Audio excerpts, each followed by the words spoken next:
Welcome to Have a Life Teaching, the podcast designed for educators who are dedicated to enhancing their teaching practice and creating a positive impact on their students' lives.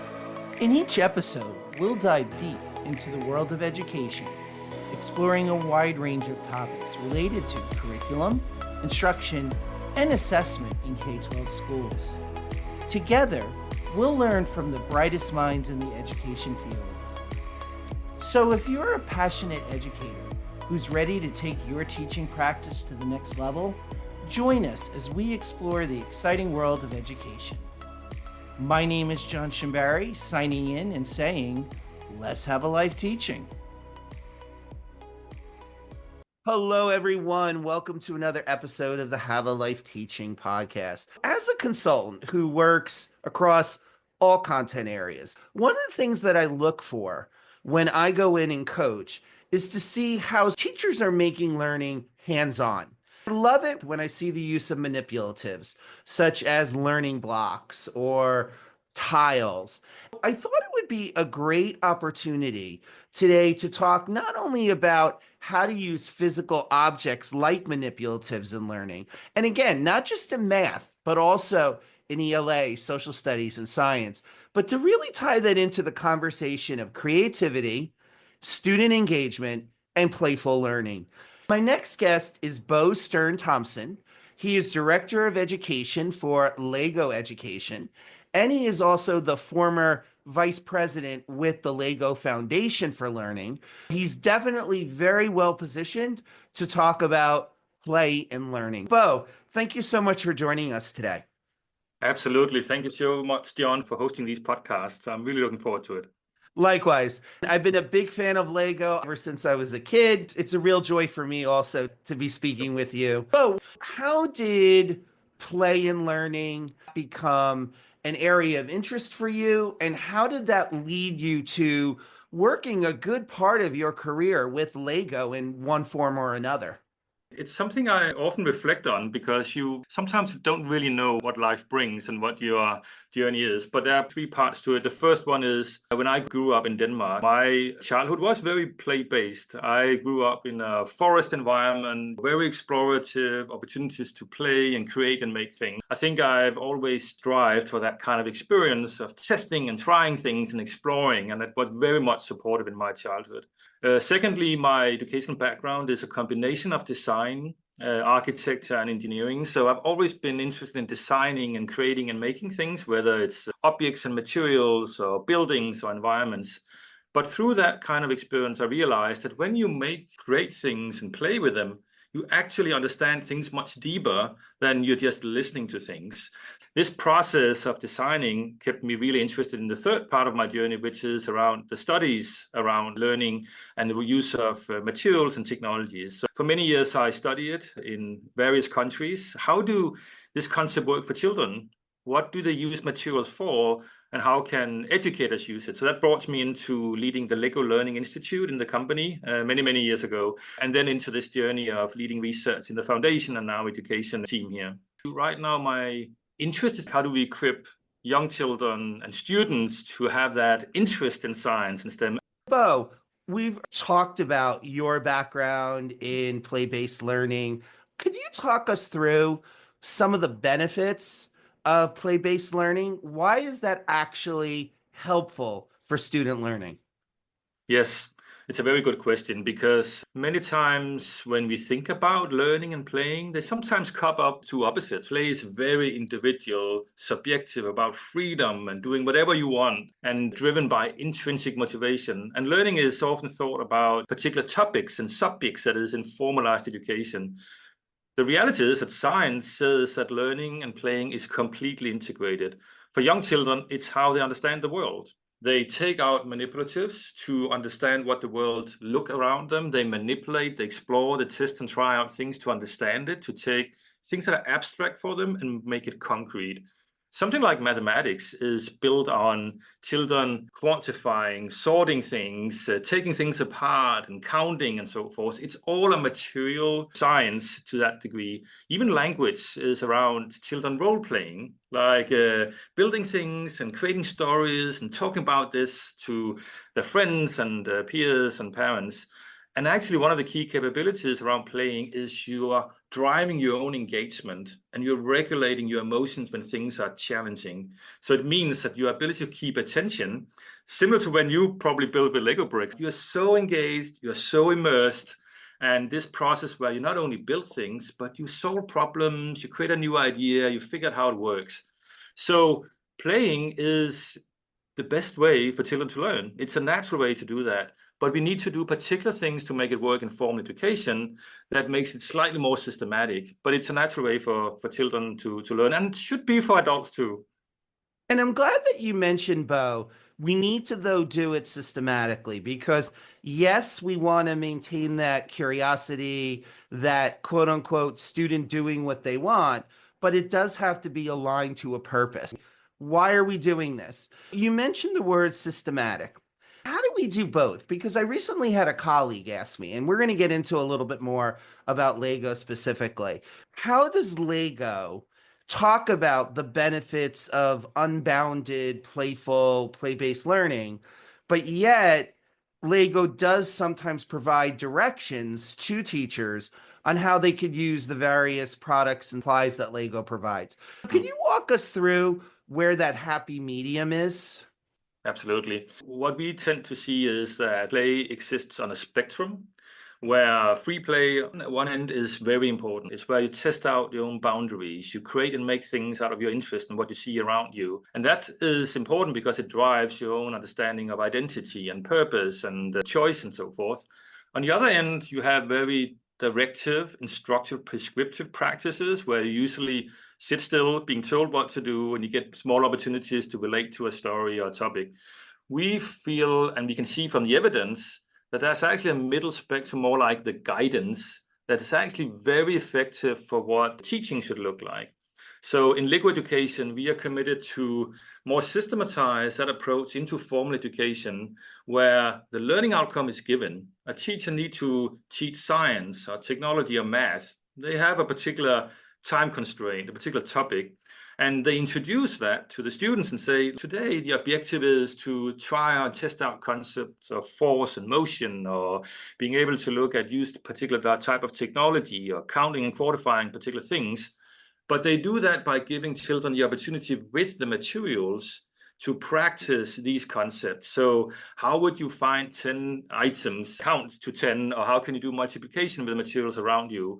Or here's a little car, try to figure out how much force you have to apply to it and describe different ways it works for you. We call that a more guided approach, and we use guided inquiry-based approach. So our materials are designed for that particular topic and that particular learning outcome, but teachers set the stage and present the objectives, and then children are given the opportunities to play and experiment and practice these outcomes. And that's the choice and the agency that gives that playful, engaging experience. And that actually means that they remember the concepts and principles much better, but they also are more creative, more critical thinkers, more collaborative through that process. And you're more or less foreshadowing, Bo, my next question, which is how can educators in specific ways Mm, integrate mm, Lego mm, materials into learning? Now, we've already talked a little bit about science and math, but I mm, don't want our listeners to think, although that obviously is a great way to use Lego for counting, for STEM, but even when we look at literacy, when we look at social studies, what are some of the specific ways, maybe in the four content areas, mm, science, math, social studies, and ELA or literacy, mm. depending on where one is in the world, the educators can really integrate Lego materials? And what would be some of those specific tools that Lego produces that can help teachers do this? I think it's a very good question because playful learning can be applied across topics. It's not only for one particular area. It's a process, it's a pedagogy that teachers can apply. From a Lego education point of view, we have figured out that the natural starting point for us is science, technology, engineering, and math because of the very systematicity of the tool, the quality of the materials. You can combine and recombine it. So in liquid education, we have products called Spike, which is a robotics product, where you actually can directly teach science, technology, engineering.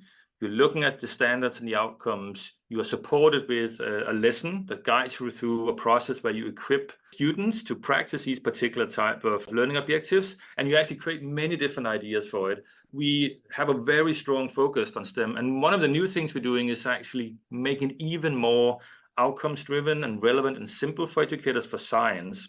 So just a few weeks ago, we launched a new science product, which means that the majority of all science topics, life science, earth science, physical science, you can teach using hands-on manipulatives like liquid education materials. Not all of them, because we have to figure out what's really relevant for the particular topic. It's also, as you're saying, relevant for social science, for language. And we've had several iterations over many years, and some products still exist. We are still trying to figure out whether we are the most unique because so many different opportunities exist to use play. But here, what teachers do is to say, now in literacy, we usually read and write. One of the big studies we did with Cambridge University in UK was you pick a story. It could be Hans Christian Andersen, A Little Mermaid. It could be any story you like. And then you try to build part of that story or a character from the story. And you build it out, you share it with other students in your group, and you try to rebuild what could be a different ending or a different character for that story. You have a story, you have a book, you have literacy, but you invite students to materialize that in hands-on experience. And what we saw is they actually understand the story much better. They are much more engaged because through the materials, they get more committed to it. And they're actually more creative and collaborative because they now get more ideas for it. It's the same for science and for STEM topics as with social science and other topics. When you physically represent the abstract ideas you have in your head and use multiple modalities and ideas, it's more engaging, it's more creative, you actually remember it much better. But you need to be mindful of how you facilitate it and how you equip teachers to do that. And that's what we believe we have found out a very good way of doing now. I like how you said that it's really about equipping teachers to do this well. In addition to the supplies and the materials that Lego provides, how do you go about providing professional development to folks? So that's a key focus for us. It's the reason why the majority of my team and liquid education is focused on being out in classrooms all over the world. As part of the new science product, we're just launching, been in more than 100 classrooms, different countries, more than 3,000 teachers. And it's mainly because we really have to understand the conditions that teachers operate under, the time constraints, the learning objectives, the number of kids you have in the classroom, the diversity of children. We want to reach every student in that classroom. The first thing we decided to do was to design something that is impactful. It relates to what teachers need to solve for in the classroom, which means these materials you have right now are relevant for this particular topic or the standard or the learning outcome you're trying to teach. So you actually have the right materials for the right outcomes you're trying to teach. And then when we then provide the materials, they have a classroom presentation ready-made for them to start with, 10 key slides, and it starts with a little story, an invitation, an interesting question that excites students, and then they go into exploring that. And then they have facilitation notes. So teachers who might come straight in as a replacement teacher, or they might come in and have little preparation. They actually have materials, they have notes for what questions to ask, how to facilitate difficult conversations, and they can actually straight out of the box drive that experience. So the reason I say that is actually one of the main barriers when we interview teachers. They, for instance, for science, said they don't feel equipped to teach it, don't have the right support, the right materials to do that. We have to increase that support and confidence with the right materials. Then we add professional development to it. US, for instance, we have our professional development program, as much hands-on as possible. Try it, test it out, see how it works, play around with it so you get to know lessons and materials and activities. Sometimes it doesn't work. You figure out how you go around and being flexible with it, but as much hands-on as possible. But we believe teachers are so capable, but they need the right support to be able to scaffold this in the classroom. Indeed. If we could backtrack for a moment, Bo, you're talking about this new science product. Can you go into a little bit more detail what this product is? as part of Lego education, we've been on the market for 45 years. And people may not know too much about it. They know Lego bricks is a great tool to create and make things and build these amazing models, and you can take it apart and create something new. But Lego education started out being this incredible tool for teaching computer science with MIT collaboration more than 40 years ago. And gradually we have evolved that platform from robotics to something called Spike and now science. And what we've done in the new product is to simplify it. So there's simple motors, there's a sensor that can track colors, and there's a little controller, and it's all wireless. So it means that now we have standards aligned lessons that any teacher can teach in 45 minutes using out-of-box wireless materials and with no screens, no other technologies. So literally you can turn the motor and it moves. You have a little building instruction and a presentation you can use. And it's all intuitive, flexible, and impactful. It's a new product that's coming out right now, directly designed for the science classroom. And we're very excited to see how that engages students also and how it might work for other things later. What grades would you say that product is designed for? For science, we actually took a starting point in NDSSS, so the science standards in US. So it's a K to grade 8. We have 3 different solutions, and they're all mapped towards life science and physical science and earth science. So it works for all grades. Not covering all the topics. There's a limit to what Lego materials can do, but like we're really confident that between 50 and 70% of science can be taught now hands-on, playful ways in the classroom. So now you were talking about rolling out Lego supplies globally in classrooms. What have been some of the amazing things that you've been seeing done using Lego? I'll say 2 examples. First, I've worked all over the world, from US in very diverse communities to Europe and China and South Africa and other places. And the first thing is literally we brought hands-on materials to underserved communities in South Africa, where they literally only had pen and paper.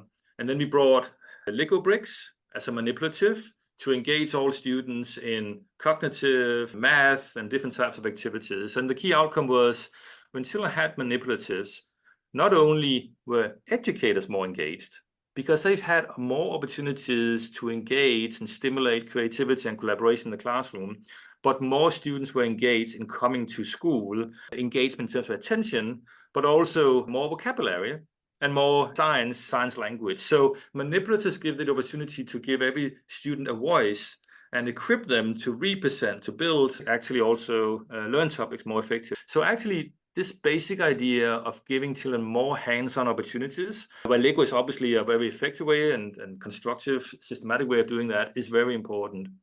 Then I say the other example is when we tested the new Lego Education Science product. It's really interesting, actually. More than half of science topics globally are taught in not hands-on ways. And they're not using hands-on materials or inquiry-based and project-based learning and so forth. You're sitting still, watching a video, or looking at a paper, or looking at an image, to talk about things that is so hands-on. You test and try out ideas, you have to speak, explore. And so I was sitting in a classroom where we brought the materials out, the teachers were teaching and presenting it, children were representing concepts around force and gravity. And there was a girl we interviewed afterwards, and we asked, how did you feel about a science class? And he said, science previously was not for me. I didn't felt it was a topic that I could engage with, and I was given the opportunity. You offered me the opportunity to be part of science by me having the materials and testing and trying out. So this opportunity to give every student the opportunity to participate and engage, I think is something I'm so excited about. And that is actually for any topic we can think about that. And now, where was that class? So that was in a Boston, north of Boston classroom. We were trying that. So as you were talking, Bo, what was resonating is bringing Legos in a guided way can help teachers in the developing world to reduce some of those learning gaps that exist between, say, Denmark, the United States, and the developing world. So to that, this tug and pull that we keep going back to between true play-based learning with no limitations to play-based learning with a specific goal and intent. And any hands-on manipulatives can still be used at home in Mm. any way that the child wants, Yeah. really. Yeah. But yet, if we do approach hands-on learning and play-based learning in a slightly guided way, it Mm. does in a way become an equity tool. What are your thoughts on that? Completely agree. And I think I'll say agree because we've studied that intensively. It is important to have high quality hands-on materials and give children that opportunity to engage with the world, whether it's on a rocking horse or climbing trees or playgrounds or materials in the classroom. But it's sometimes the access that is starting point for getting there. Materials are so critical. I would say also at home, what I think we are seeing is that is so critically important to play and to build and make things. And we sometimes fall into this that we have the open-ended box of Lego materials, and then you have the building instructions for this spaceship or this house. And both of them are fantastic. Sometimes the open box with many materials can be daunting for both parents, even for some children. Like, what should I make? How do I get started? And sometimes the building instructions can be limited. Now you built the spaceship. How do I take it apart in such a fantastic thing I've just done? So we are really trying from Lego Education to open up that spectrum and say, well, maybe there's small challenges. Maybe you have a story where you try to build that little part of the story. Maybe there's a little science experiment you can do. What are the life science or earth science you're interested in right now, and try to build and make an animal from that particular environment. There's so many opportunities we can invite more children into that space by being more inclusive in how we facilitate it, whether you're completely in the open-ended and have the courage to do that, or you want to sit and really be concentrated on the instructions and gradually do that, or whether you actually have small challenges and invitations to explore things you're curious about or particular learning outcome you want to challenge yourself in. I think that's really that spectrum of inviting more children to contribute and also inviting parents to contribute, I think is so critical for us. And now, Bo, one question that comes up often when one talks about creativity and individual student freedom and play-based learning is assessment. How do we assess Hmm. play-based learning?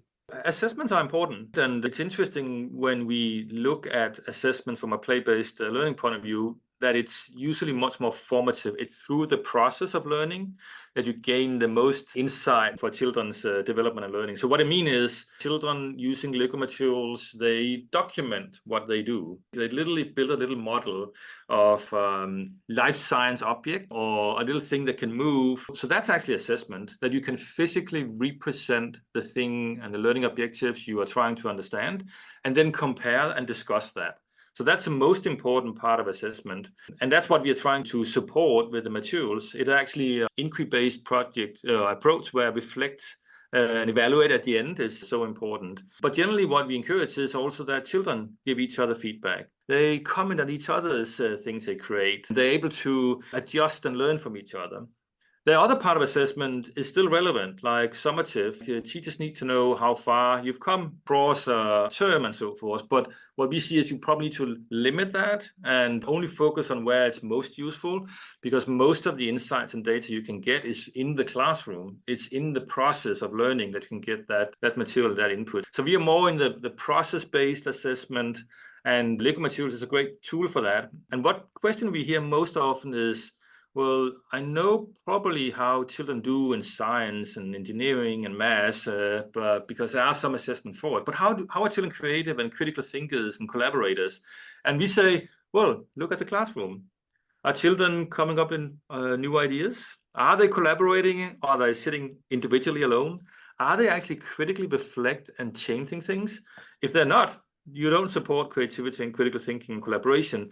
But if you can see children who come up with different ideas, who are trying to solve problems, who are helping each other, then actually that gives you confidence that that's what we're setting children up in terms of future success, where children need to be driving their own learning with these types of skills. At the same time, it needs to know much more about the knowledge and the topics. I'm glad that you mentioned that, Bo, because it's really about not just assessing content. To your point, the collaboration, the questions that kids are coming up with, the creativity that you see, the change in your classroom, how students are working together, that ties very much into social emotional learning standards that I don't know what it's like in Denmark, but here there is lately a push in some states to develop the SEL capabilities of our students. I think that's a very good point. And I would even take it one step further because it is a process where you support critical thinking and collaboration. What we see is that there's a clear relationship between, for instance, your understanding of science and critical thinking. How well you do in international tests on math and language in compared to how creative you are. So the recent OECD test that did PISA ninth grade test could directly see that the children have the opportunity to create and make things and try multiple ideas and test and iterate were also better in math and language. And for science, you have to critically evaluate, reflect, and try different things to be a scientist. I think we've created a little bit like the play and learning dichotomy. We'll also be creating a skills and knowledge dichotomy. They are so integrated. You just need more information. You need more interactions to be able to understand a topic much deeper. When you go out to schools, Bo, and you present play-based learning, what are the challenges that often meet you, and how do you deal with those challenges? It's something that's very top of mind for many in not only in Lego education, but anyone who dealing with hands-on learning. I think the first most important topic is that we talk about learning through play. And I think as we talked about, play is so extremely important. It's extremely important for children to have freedom to try and test different ideas. But when we go into schools, we learn through play. We actually have developed our materials towards the topics that are relevant and needs to be taught in the classroom and can be supported within that kind of structure and time that teachers have. So being able to convey that we have designed things that are based on these impact and these outcomes is the main challenge. And then I think it is giving teachers the trust and the confidence that this is something that they can facilitate in the classroom. Because every time we hear about, okay, materials, isn't it complex? Isn't it creating chaos in the classroom? Children will be noisy and interactive and so forth. Giving teachers that support and confidence that actually there's a process for it where they have control to understand how they're driving it, and then they give children and students opportunities to create this, and they can actually end in a lesson where they reflect and achieve the objectives. So that kind of confidence building for educators is something we also talk a lot about. The last topic is top of mind sometimes, and that's really the teacher and community support. When we look at the bigger studies around parents and governments, policy and teachers, we all want the same thing. Actually, in education systems, we want thriving, caring, creative students who actually learn the things that are both the domains, but also equipped for future success. But sometimes we think that each of us wants something different. Teachers think that parents want only the knowledge and topics and so forth. And parents think that teachers are here only to teach standards and not creativity and critical thinking. So optimism and vision for how education could be more holistic is critical. And then parents know that you have hands-on materials in the classroom because it actually supports children's learning and it helps them drive the learning experience and be more engaged. Bo, what have we not talked about play-based learning, Lego, that you feel is important for our listeners to know? I think we covered most of the topics here. I'm just excited that we can give every student an opportunity to be engaged. When we have reviewed our recent studies and engagement across multiple countries, it's really sad to see how many students are just passive, opting out of the classroom and education. Teachers, they don't feel equipped to teach the topics in a way that is engaging for students. I just want to emphasize what big a need we have to rethink how we can integrate hands-on materials and play-based opportunities in education, because it's a more effective way to learn if we are able to facilitate and support teachers to do that. Exactly. And now, Bo, where can people find out more about you, Lego, and the work that you do? Go to education.lego.com. That's where you can see inspirations with the products and activities. That's where we have materials directly for educators with lessons, and both for hands-on materials lessons, but also for coding, computer science. I will also point to a website, learningthroughplay.com, which is our Lego Foundation website, a wealth of resources that speaks to the importance of play beyond Lego bricks also, or any kind of materials and activities, informally, formally also. So have a look at that material. And then feel free to follow Education Foundation. There's a lot of great opportunities coming up. Bo, thank you so much for your time today. This has been very informative. Thank you so much, John. I'm so excited about this. Thank you. Likewise. Thank you. Thank you for listening today.